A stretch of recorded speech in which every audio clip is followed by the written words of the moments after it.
I found out my daughter-in-law had crossed a line with my husband just 1 week before we were supposed to sign our divorce papers. And I didn't scream. I didn't cry. I just smiled and poured myself another cup of coffee like nothing had changed. Because in that moment, I understood something they didn't. Silence can be more dangerous than any argument. The house felt unusually calm that morning, sunlight slipping through the blinds, casting long shadows across the kitchen floor. Damon sat at the table scrolling through his phone, barely looking at me, while Emily stood by the counter, pretending to be helpful, her voice soft, careful, too careful, asking if I needed anything. And I remember thinking how strange it was that she suddenly had so much time to spend in a home she used to avoid. I had seen enough the night before, a message left open, a detail they thought was too small to matter, but it was enough. Enough to connect weeks of quiet distance, late excuses, and glances. That lasted just a second too long. I stirred my coffee slowly, watching the way Damon avoided my eyes, how Emily laughed just a little too lightly at something that wasn't funny, and I realized this hadn't just happened. It had been building, carefully, deliberately, like a plan, and that was when everything inside me shifted, not into anger, but into something colder, something clearer. Because if they were planning to take my life apart piece by piece, then I needed to understand exactly how far they were willing to go. Later that afternoon, Damon mentioned the paperwork again, his tone casual, almost rehearsed, saying we should finalize everything soon, that it would be easier for everyone, easier for him, easier for her. Though he didn't say that part out loud, I nodded, smiled, agreed, because agreeing was exactly what they expected from me, the quiet, aging woman who had spent decades keeping this family together, the one they assumed would simply step aside. But what they didn't know was that I had already started asking questions, already started looking into things Damon thought I'd never understand, accounts, ownership, the quiet details he had always handled himself. And as I sat there listening to them talk about the future they thought they had secured, I made a decision. I would let them believe they had already. 1. I would sign what they put in front of me. I would smile through every conversation, and then, when the moment was right, I would show them exactly how wrong they were. The next 48 hours unfolded like a quiet performance I had rehearsed without ever knowing I would need it. Every movement deliberate, every word measured. I continued making breakfast at the same time each morning, setting the table with the same plates we had used for years, even asking Emily if she preferred eggs or toast, as if nothing had shifted beneath our feet, and she answered with that same careful sweetness, the kind that now felt practiced rather than genuine. Damon left earlier than usual, claiming meetings that never quite lined up with his usual schedule, and I watched him from the kitchen window as he backed out of the driveway, his posture tense, as if he could feel something closing in without knowing what it was. The house grew quiet after he left, the kind of quiet that used to feel peaceful, but now felt like a stage waiting for the next scene. Emily lingered longer than she needed to, scrolling through her phone at the counter, occasionally glancing at me as though trying to read my thoughts. But I gave her nothing, just a small polite smile and the soft clink of dishes being washed. Later that afternoon, I sat alone in the living room with a folder in my lap. Papers I had pulled from a drawer Damon believed I never opened. Documents that told a different story than the one he had been presenting to me for years. Account statements, property records, signatures that carried more weight than I had ever realized. I ran my fingers over the pages, slowly, letting the reality settle in. This was never just about a marriage ending. It was about control, about positioning, about making sure I walked away with as little as possible while they stepped forward into something new, something built on the pieces of what I had spent decades creating. And the more I read, the clearer it became that they had underestimated me in the most dangerous way. They assumed I would not look closely, that I would not question, that I would accept what was handed to me because it was easier than resisting. That evening when Damon returned, he brought up the paperwork again, more insistently this time, mentioning deadlines, lawyers, and how it would all be settled soon. His tone carried a quiet urgency now, and I nodded as if I understood, as if I agreed, even asking a few gentle questions that made him relax just enough to think I was still exactly who he believed me to be.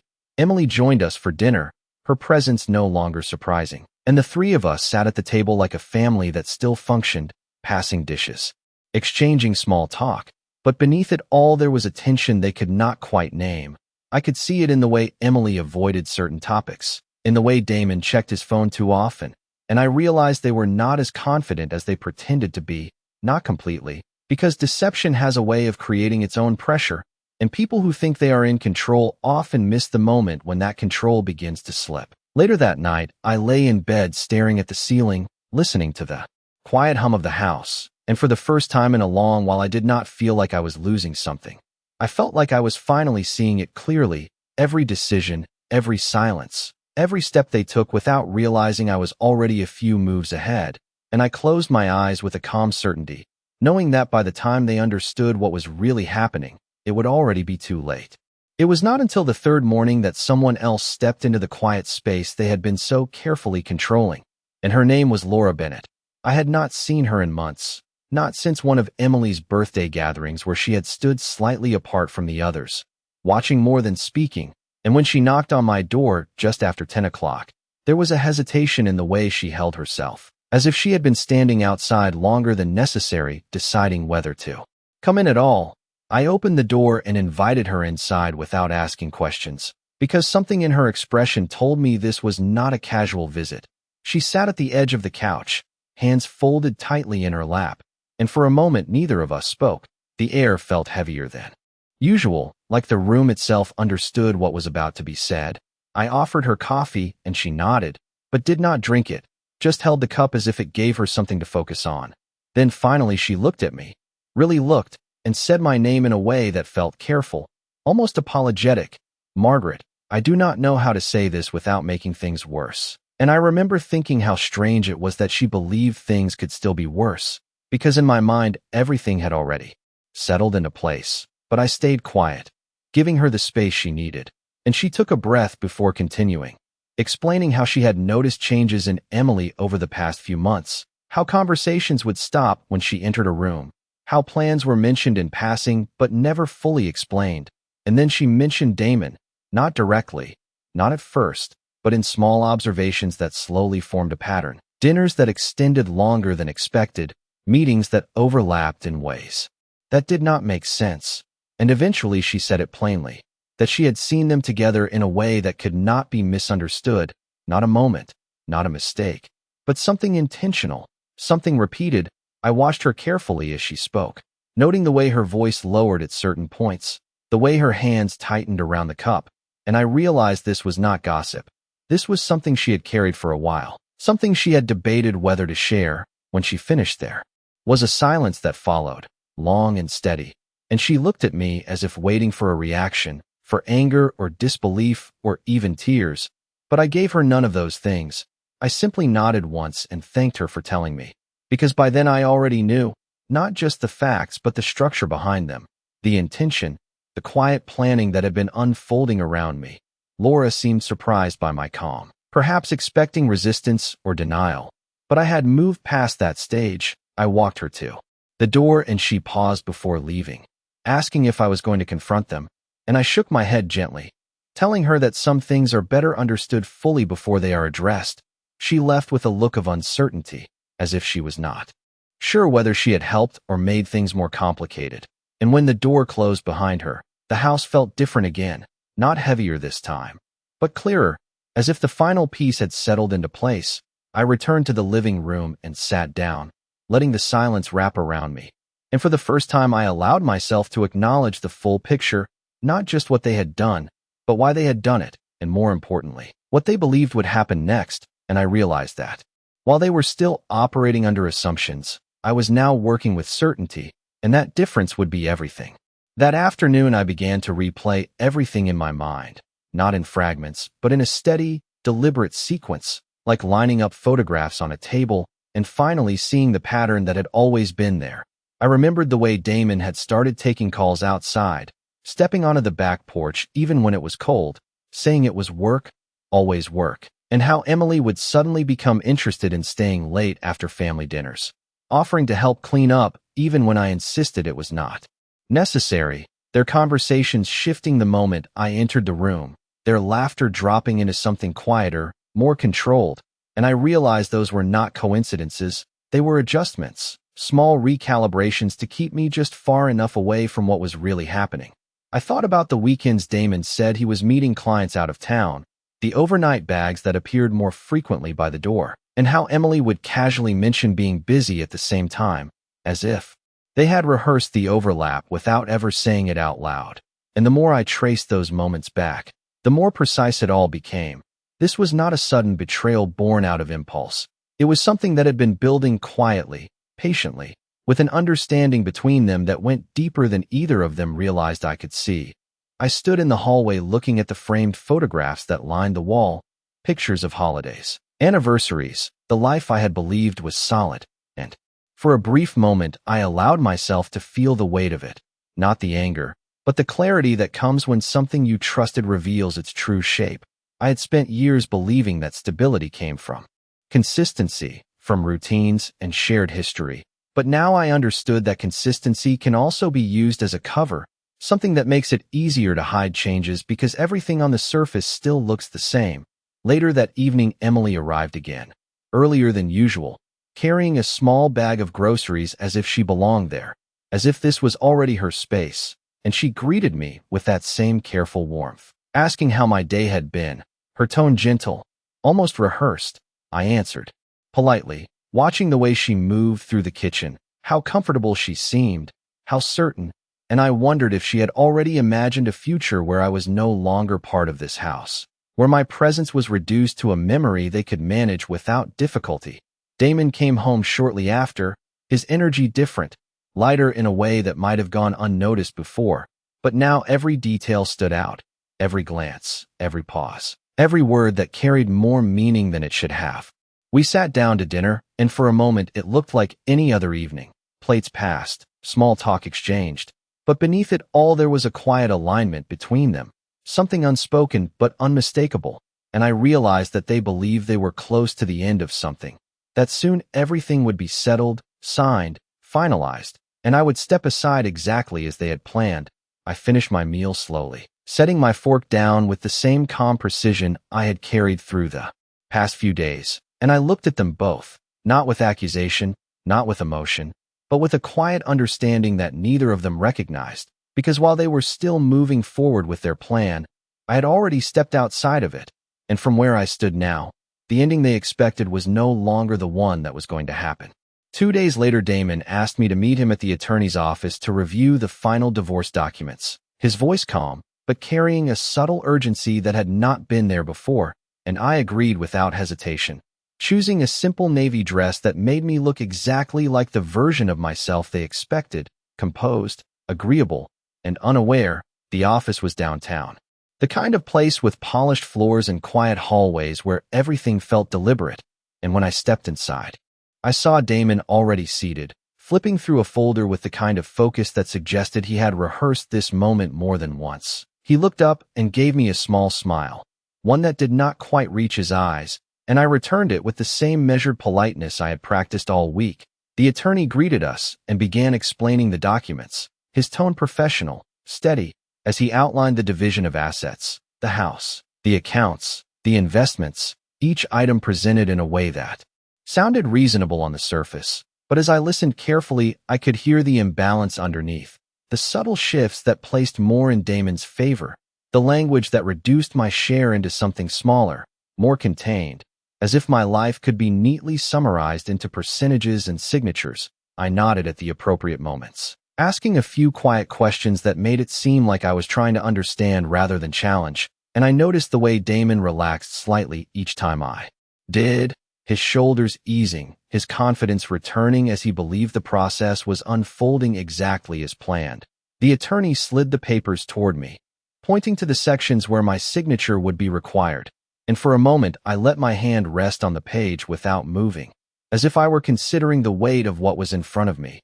But in reality, I was observing them, Damon's anticipation, the attorney's expectation, the quiet assumption that this would be completed quickly and without resistance.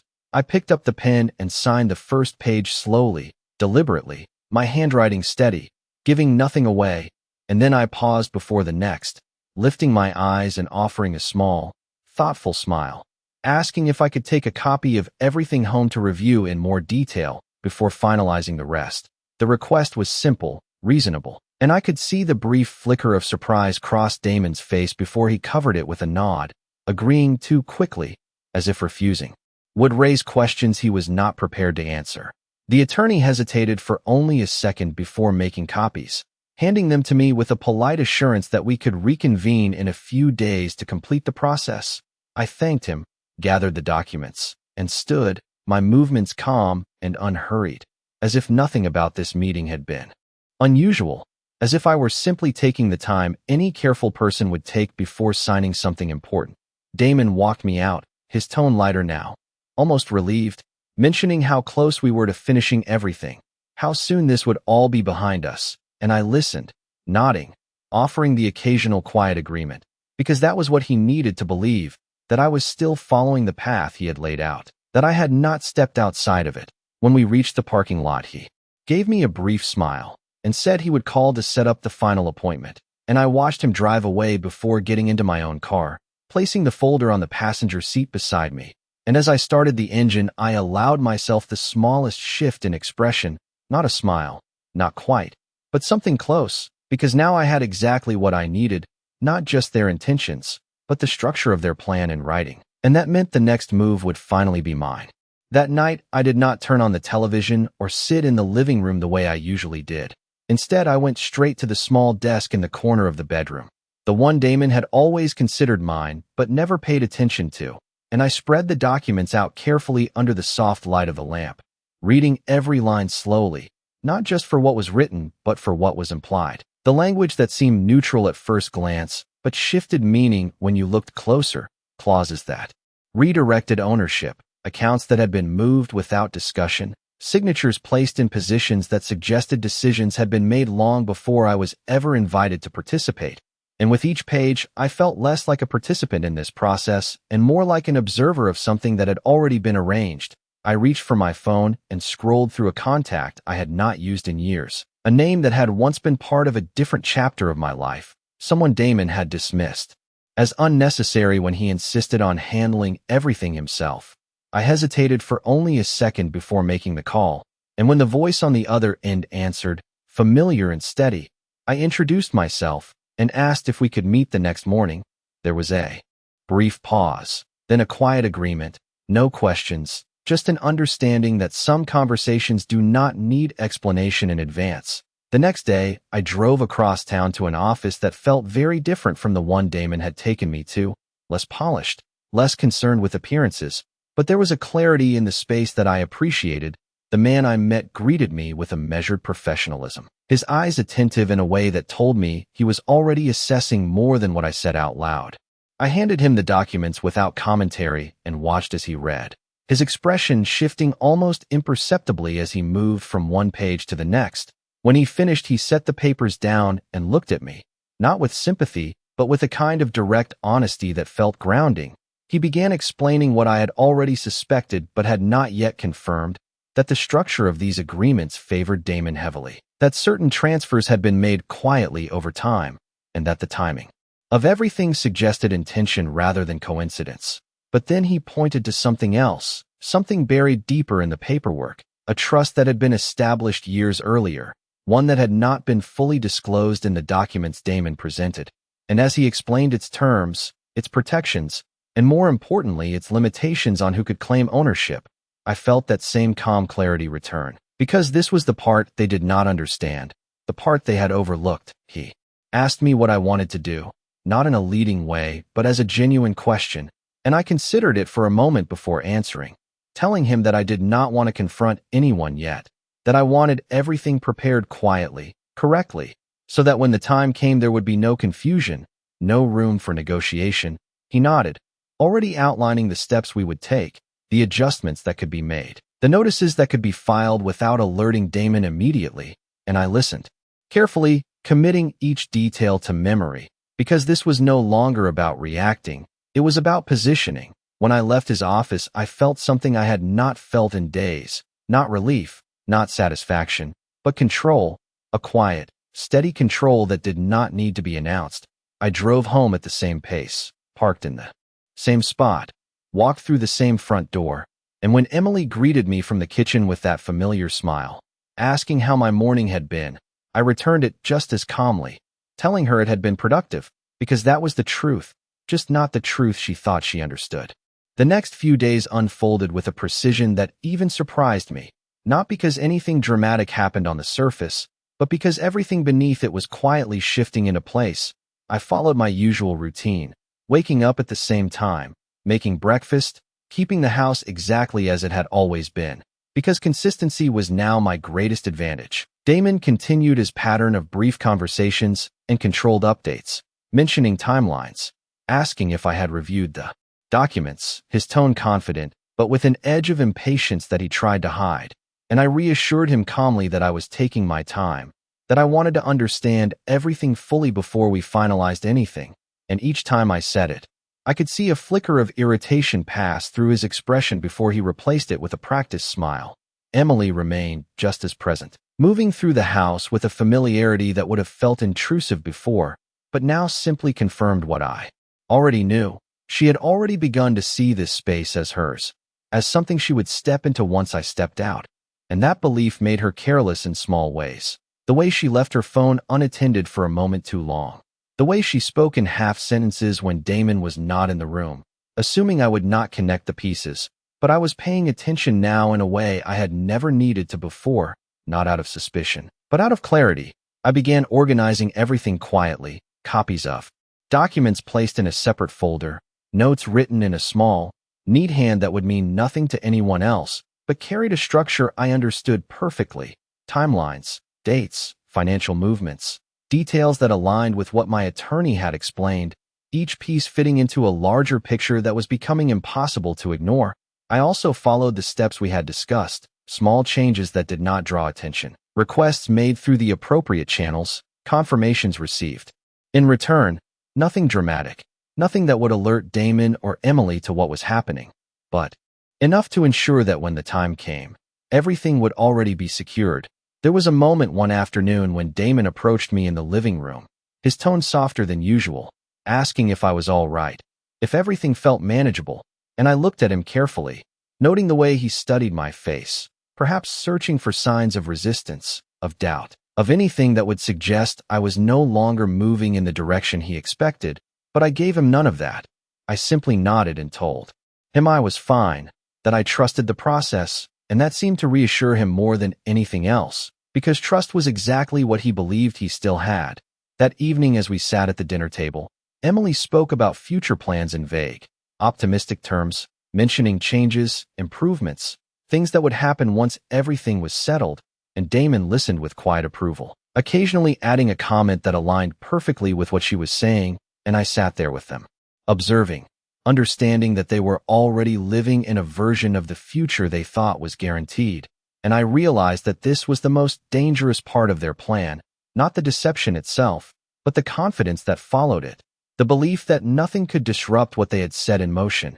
And as I cleared the dishes and moved through the familiar rhythm of the evening, I felt that same steady certainty settle deeper within me, because while they were imagining what would come next, I was preparing for the moment when that future would quietly unravel, and they would not see it coming until it was already too late.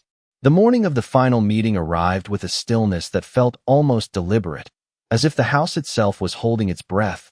I moved through my routine without interruption, making coffee, setting the table, folding a dish towel with careful precision, while Damon checked his watch more often than usual, his movements sharper, more focused, and Emily arrived earlier than expected, dressed neatly, her expression composed, but carrying a quiet anticipation she could not fully conceal.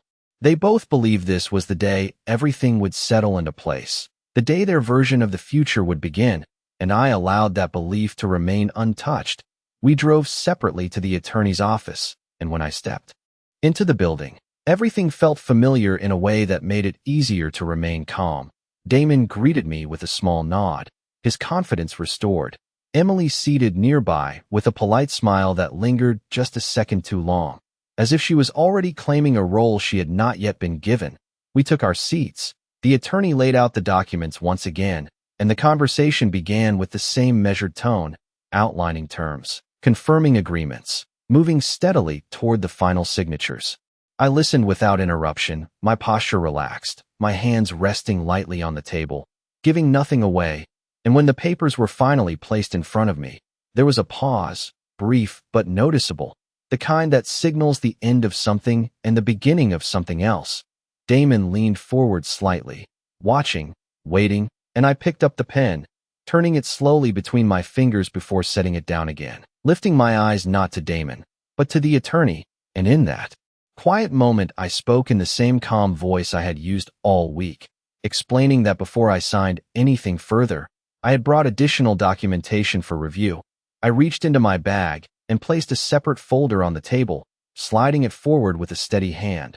The movement simple, almost unremarkable, but it shifted the room in a way that could not be undone.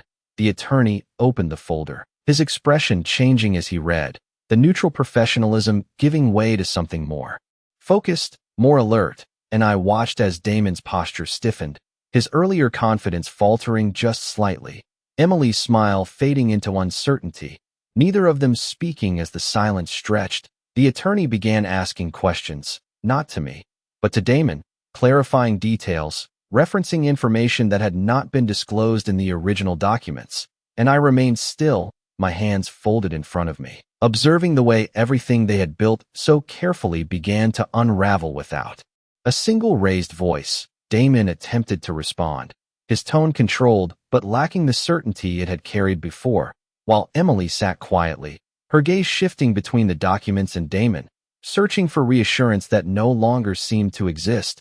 And in that moment I understood something clearly, that the most powerful change does not come from confrontation, but from timing, from knowing exactly when to place the truth where it cannot be ignored. The room continued to shift around me, questions turning into realizations, assumptions giving way to facts, and I did not need to explain anything.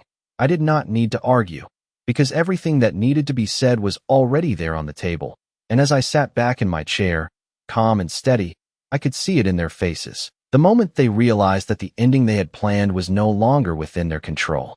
The silence that followed was not loud, but it carried a weight that pressed into every corner of the room, the kind of silence that forces people to confront what they had hoped to avoid.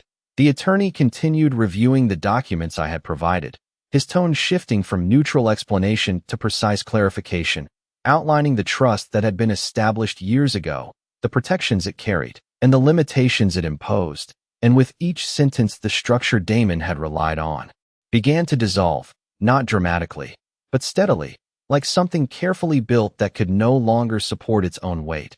Damon tried to respond, his voice controlled but uneven, insisting there must be some misunderstanding, that everything had already been agreed upon, but the attorney's calm, factual tone left little room for interpretation, pointing out that certain assets were never his to reassign, that the authority he believed he had did not extend as far as he assumed, and that the agreements presented would not hold under proper review.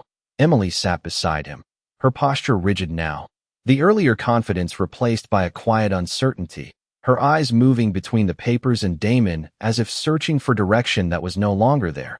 I remained still, my hands resting lightly on the table, not interrupting, not correcting, simply allowing the reality to unfold exactly as it needed to. Because this was never about proving them wrong in words. It was about letting the truth stand where it could not be dismissed. The attorney finally set the documents down and looked at Damon directly, explaining that any final agreement would need to be restructured to reflect the actual ownership and legal boundaries involved, that proceeding as planned was not possible, and that further steps would need to be taken before anything could be finalized. The words were measured, professional, but their meaning was unmistakable, everything Damon had expected. To secure was no longer within reach. The room shifted again, not in noise but in understanding. Damon leaned back slightly, his expression tightening in a way I had not seen before, not anger, not yet, but the beginning of something closer to realization. Emily lowered her gaze, her hands clasped together now, the composure she had carried slipping quietly away. And for the first time since this had all begun, neither of them looked certain of what would happen next. I reached forward then, not to reclaim the papers, but to gently straighten the folder I had brought, a small, deliberate movement that drew their attention without demanding it. And when I spoke, my voice was calm, steady, carrying none of the emotion they might have expected, I said that I believed it would be best to proceed carefully, to ensure that everything reflected what was accurate and fair, that there was no need to rush something that required clarity. And I could see in their faces that they understood what I was really saying, that the pace of this process was no longer theirs to control. The meeting concluded without final signatures, without resolution, but with something far more important, a shift that could not be undone.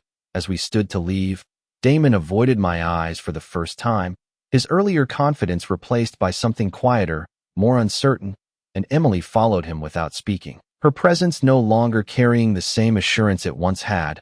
I walked out of the office at my own pace, the folder held lightly in my hand, and as I stepped into the open air, I did not feel the need to look back, because I already knew that whatever came next would not follow the path they had planned. And for the first time since everything had begun, I was not reacting to their decisions. I was defining what would happen next.